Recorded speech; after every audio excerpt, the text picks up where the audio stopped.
You know the best Fortnite players use a mouse and keyboard because you have more keys so you can build faster and your aim can be more precise with a mouse. But if you're new, then learning to use a mouse and keyboard is more difficult than most people will think. And you may be wondering, what are you doing wrong and should you go back to using a controller? Hi, I'm Cram, and in this video, I'm going to give you some tips to help you get better at Fortnite using a mouse and keyboard. But before we get started, make sure you subscribe to the channel and turn on post notifications, so when I release a new video, you get notified. Look, when I first started playing Fortnite, it was on a PlayStation 4 with a standard controller, and in Season 3, I managed to get good enough to maintain a 20% win rate. So, I was pretty good. Not a pro player, of course, but a 20% win rate is certainly nothing to sniff at. Anyway, I knew that my hardware was holding me back because I would watch all the top streamers on Twitch and they were using a mouse and keyboard and doing things I could only dream of. You see, the skill ceiling with a mouse and keyboard is much higher than a controller, but the skill floor with a controller is higher because of aim assist.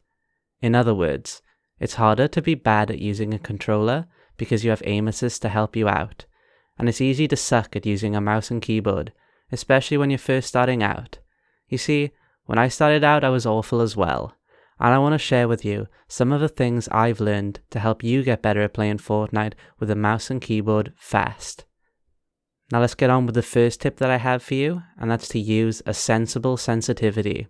One of the top things that are holding Fortnite players back is that they're using a bad sensitivity. Let me explain why. As you know, I started playing Fortnite on a console with a controller, but I actually have a lot of experience playing PC games with a keyboard and mouse. You see, when I was younger, I played a game called RuneScape for many years. Then I started playing League of Legends for a while, and I got quite good at that as well. And then I tried playing a first-person shooter game called Counter-Strike, Global Offensive, or CSGO, and I was playing that with a few of my friends.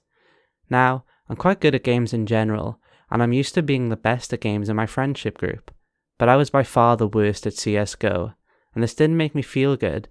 I just couldn't get to grips with the game. What was I doing wrong? It wasn't until a few years later that I figured out the answer, and the answer was that I was using an awful sensitivity. The thing is, RuneScape and League of Legends are very different from CSGO because they aren't shooter games.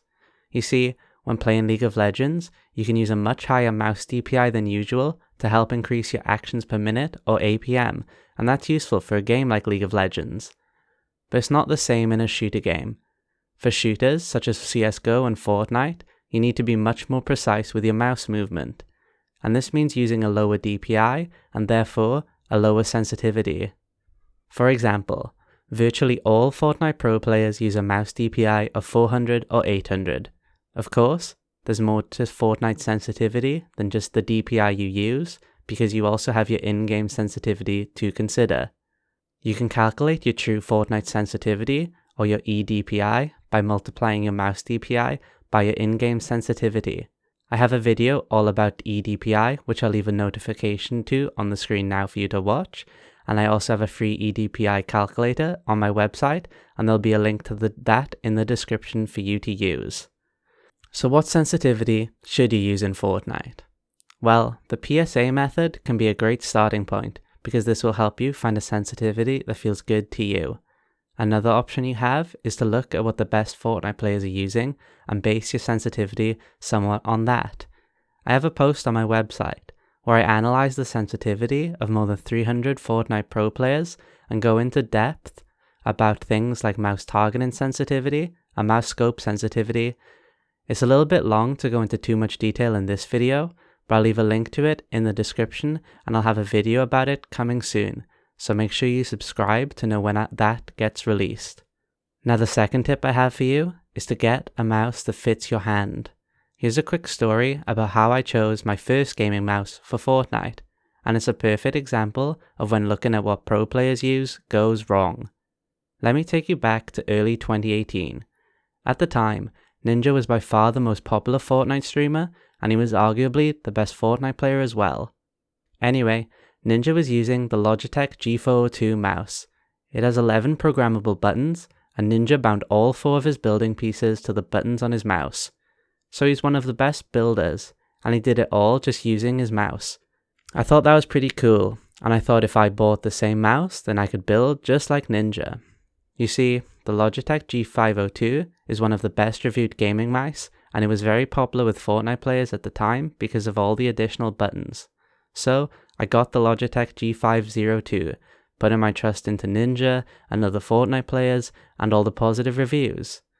But this purchase was a mistake, because I didn't consider some of the most important factors when you choose a gaming mouse for Fortnite.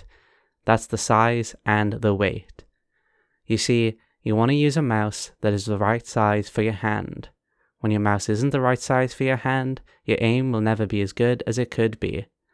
Look, the Logitech G502 is a very large mouse, but I have quite small hands, so I need a smaller mouse. So how big should your mouse be?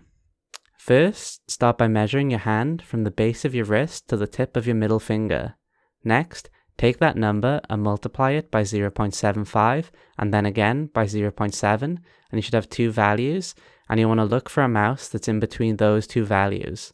Of course, this isn't a perfect method, but it's a very good starting point, and you'll be in a much better place than most players, including me when I first chose my mouse. Also, you want to make sure your mouse uses a top sensor. Most gaming mice today do use a good sensor, and as long as you get one from a reputable manufacturer. I also recommend you get a mouse with side buttons because this will help when customizing your keybinds, and I'll get into keybinds into just a moment, but I want to speak a little bit more about your mouse first, because there's another thing you have to consider, and that's the weight of your mouse. Generally speaking, you want to use a mouse that weighs less than 100 grams, because a lighter mouse is easier to aim with, and it can cause less fatigue. Going back to the Logitech G502 that I had, it weighs 121 grams. In other words, it was like a brick, and it didn't fit my hand, and that was holding me back from being as good as I could be at Fortnite. Eventually, I made the switch and bought the Zowie S2, which is a smaller and lighter mouse, and my aim has never been better. If you need help choosing a mouse, I have a post on my website that covers some of the best gaming mice in Fortnite, including the size and weight of each mouse to help you find the perfect one. I wish something like this existed when I was buying a mouse, and as usual, the link to this will be in the description. The third tip I have for you is that you must find keybinds that work for you. Along with your sensitivity, your keybinds are another very important thing to configure in Fortnite, because you know that building is one of the most important parts of the game. And when you play Fortnite with a keyboard, you have a bunch of different keys that all need to be assigned to a certain action, as well as your weapon keybinds and your edit keybinds and everything else. But when you play using a controller, you don't need to give too much thought about your keybinds. You can just use the default options like Builder Pro and be done with it. Of course, controller players now have the choice to use custom keybinds, but that wasn't an option when I was playing with a controller. Anyway, when you're using a keyboard, you have to use custom keybinds because the default ones are really bad. But with so many keys available and so many actions to assign, what are you supposed to set your keybinds to? Well, one thing you could do is to look at what the pro players are using, and you could use this as your starting point. ProSettings.net keeps a comprehensive database of pro players and their settings and their keybinds. But you have to bear in mind that what works for one player may not necessarily work for you. You see, we all have different hand sizes and prefer to use different fingers and so on. So it's important that you experiment and really think about your keybinds. For example, before I even started to play Fortnite with a keyboard, I already had a rough idea of what good keybinds would be for me. The most important thing to consider is your building keybinds, and a good general rule is to bind them to keys that you press with separate fingers, because this will allow you to build most easily and quickly. And that's why getting a gaming mouse with side buttons can be useful. But there are exceptions to every rule, of course. For example, Mr. Savage uses his index finger to press all of his building keys, and he's one of the best Fortnite players in the world. So it's all about practice and experimenting, and making small tweaks over time, and doing this will help you find your optimal keybinds. This video is already getting a little bit lengthy, so I don't want to go into too much detail about keybinds, but if you want more specific guidance, you can check out some of the videos from It's Jerian because he has some excellent information. Now the fourth tip I have for you is to get comfortable while playing. Listen, one of the best things about gaming with a mouse and keyboard is that you can play while sitting completely upright, and this is a much more natural posture, which is better for your health, especially in the long term. On the other hand, gaming with a controller usually results in a slouch posture, and at every gaming tournament that I've seen where players are using controllers, the players are eventually heavily hunched over and in an awful posture, and this is terrible for your health. I don't even know if it's possible to play for long periods of time in a good posture when using a controller, because your shoulders need to be slumped forward somewhat to even be able to use a controller. But this just isn't the case with a mouse and keyboard. You can be natural, upright, and comfortable. Of course, you do need to give some consideration to the ergonomics of your setup. For example, you want to be sitting in a comfortable chair and have your desk and monitor at the correct height. There's a great resource on ergonomics from blitzresults.com that will help you calculate the optimal height of your desk and chair based on your measurements, so you can get everything set up perfectly for you, and I'll leave a link to that resource in the description. Another thing you want to consider is the amount of desk space you have. You want to have a suitable amount of space for your mouse and keyboard. You see, when you don't have enough room, then your mouse could hit your keyboard as you try to move around and aim, especially if you use a low sensitivity. Angling your keyboard can help to create more space, and you may also want to consider getting a smaller 10 keyless keyboard as well. Some players, for example Daquan, play Fortnite using the keyboard on their lap, but I wouldn't recommend this because it's not really a stable surface, and I can't imagine it's very good for your posture either, because one hand is going to be down low and the other one's going to be up high using the mouse. If you're looking to get a new desk, then I can recommend IKEA, because that's where I got my desk from. I use a Girton tabletop and it's supported on some Alex drawers. This is a very common setup from the Battle Stations subreddit, and that's one of my favorite places to go to see beautiful and inspiring setups, so I encourage you to check that out to get some ideas for yourself. The fifth and final tip I have for you is to take advantage of aim trainers to improve your mouse movements quickly. Look, Fortnite is an amazing game. I love it so much that I created a website and a YouTube channel to share my knowledge with as many people as possible, and I'm honored to have this opportunity. But Fortnite is terrible for anyone that wants to improve their aim fast. Let me explain why. You see, Fortnite has a lot of downtime because it's a battle royale. In other words, there's a lot of time where you're spent not engaging in fights with other players because you're looting or farming or just generally running around the map. And when you aren't fighting against other players and practicing your aim, you aren't improving. So here's where aim trainers come in. Aim trainers solve the problem of downtime and allow you to get a great practice session in a short amount of time. Talk about efficiency. There are some free aim trainers available, and some you can even play straight from your browser. But the one I recommend you play is Kovacs FPS Aim Trainer, which you can buy on Steam for a few dollars.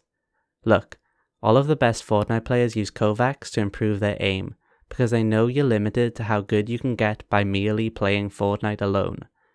If you're new to playing shooters with a mouse, then you're going to improve at a rapid rate when you use an aim trainer like Kovacs. Of course, it's helpful to know which scenarios to play, because there are over 1,000, so it's easy to get overwhelmed and waste your time playing useless scenarios. I have a guide to Kovacs FPS Aim Trainer on my website, and the link is in the description. In this guide, I'll show you some of the best scenarios to play and improve your aim in Fortnite, and give you some example routines based on your skill level. So, if you want to take your aim and mouse movements in general to the next level, you should read that now and start playing some Kovacs. So I know I said I had 5 tips for you, but I want to give you a final bonus tip, and that's to not give up. Look, I know it can be tempting to go back to using a controller. After all, you were good at using a controller, and you suck with a mouse and keyboard. And I know, because I was there once as well. But it's okay to suck at something, especially when you're a beginner. You see, when you're a beginner, it's when things are the most difficult, and it's also when you're learning the most and improving at the fastest rate. So you have to stick with it, and keep using your mouse and keyboard, and resist the temptation to go back and use a controller. Because you're just getting started, You're developing new muscles and your brain is learning new things every time you play. And it's not uncommon to experience some soreness or pains either, especially if you're playing for many hours. And the reason for this is that you're developing new muscles in your hand and arm, muscles that haven't been developed before. And if you are experiencing some soreness or pains, I would recommend taking a break. Make sure you're getting plenty of rest and plenty of sleep as well. You may also be wondering, how long does it take to get good with a mouse and keyboard? When I first started learning how to play the guitar, I wanted to know how long it would take me to get good, even before I started to play it. You see, we all want to know how long it'll take us to get good or get competent or something, even before we've put in the time. The thing is though, you've got to put in the work. And the truth is that it's going to take some people longer than others, because some people just learn faster than others. Also, it depends on how much you're playing and you're practicing. And when I say practicing, I mean really practicing, and not just wasting time. Listen, someone that plays Fortnite and Kovacs over 3 hours a day consistently is going to improve at a much faster rate than someone that's only playing 2 hours a week. So it's difficult to give a definitive answer to how long it'll take you to get good at using a mouse and keyboard. And what even is good anyway? It's such a difficult thing to define because it's so subjective and we all have different definitions, and it's a moving target. The better you get, the more your definition of good is going to be. With that being said, from what I've seen from others that have made the switch to playing Fortnite with a mouse and keyboard, and from my own experience as well, is that it takes roughly 3 months before you start to get competent. At the 3-month point, players typically get about the same level, or if not better, than when they were using a controller. But again, it really does depend. The thing is though, the progress doesn't stop after a few months. You still have so much further to go. There's so much more improvement to be had. And that's the beauty of using a mouse and keyboard. The skill ceiling is almost infinite. But you have to be patient and keep pressing onward, because that's the only way you'll be able to really reap the rewards. You may think that picking up a mouse and keyboard to play Fortnite with is going to be easy, because all of the top streamers and pro players have made it look that way, and you may think you're instantly going to become a better player. But it's not that easy. You've got to put the time and the effort in, and you'll even be tempted to give up and go back to the controller if that's what you're used to. I hope you found something of use by watching this video, and if you've enjoyed the video, please leave a like and subscribe to the channel, because it really helps my channel grow. Anyway, that's the end of this video. Thank you so much for watching, and I hope you have a wonderful day and continue to improve each and every day. Peace.